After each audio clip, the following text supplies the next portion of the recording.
Well, for more on this, I'm joined in the studio by Jack Valero from Catholic Voices. Thank you so much for joining us here on Impact. A success then, yes. A hugely significant trip to Asia. Wonderful, wonderful, and what an ending with the biggest mass, Catholic mass ever. The record had been set by John Paul II 20 years earlier in the same place with 5 million people. Now there were 7 million people, it was raining all the time, but it didn't deter people from coming to see the Pope who had come from so far away to be with them. And I think being with them was one of the themes of the visit. You know, you've been suffering.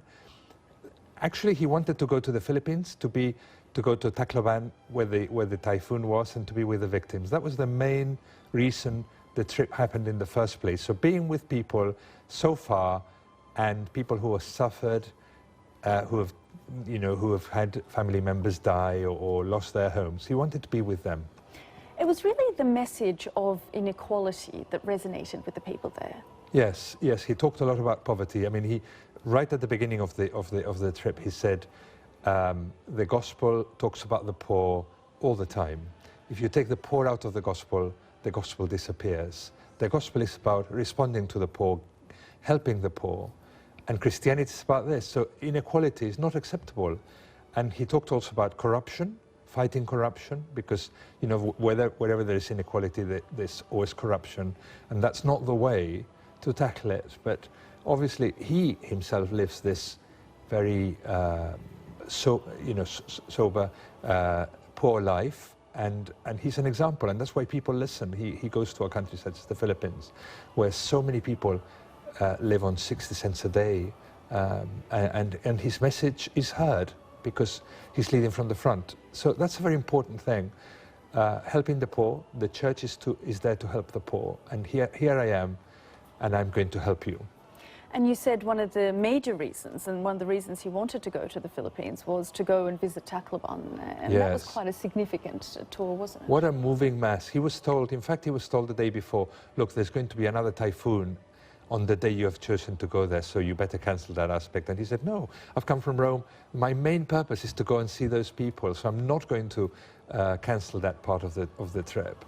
So he went anyway. He had to cut it short by a few hours because it would be unrealistic to come back during the typhoon. But he was there. He celebrated the mass with a poncho, everybody in the rain. You know, it was very, very scenic. I mean, it's these gestures. It's wearing the poncho. It's walking the streets. It's you know, embracing street children. Street children. That was another meeting. You know, meeting with street children who'd come out of prostitution and drugs, and listening to their stories in tears. And the cardinal was saying, you know, the Pope was listening, and he was in tears, and he was suffering with them, and he wasn't giving them any answers. He was saying, look, I just want to be here listening to you and suffering with you. And then the next day there was this meeting where two young people, you know, said they'd lost all their family members, and a girl asked, you know, why do children suffer?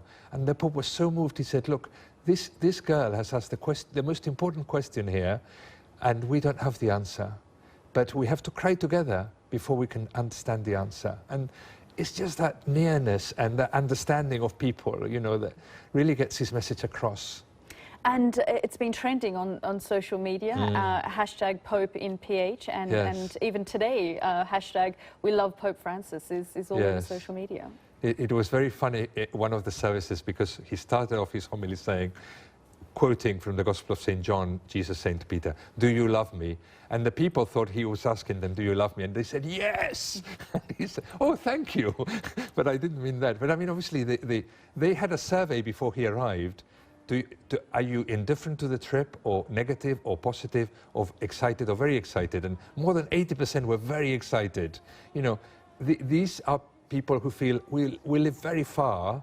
Nobody listens to us, cares about us. The Pope cares about us. He comes all the way to be with us who are suffering. And he's with us, he understands us. So that's why they love him. Jack Valero from Catholic Voices, thank you so much for coming on the show.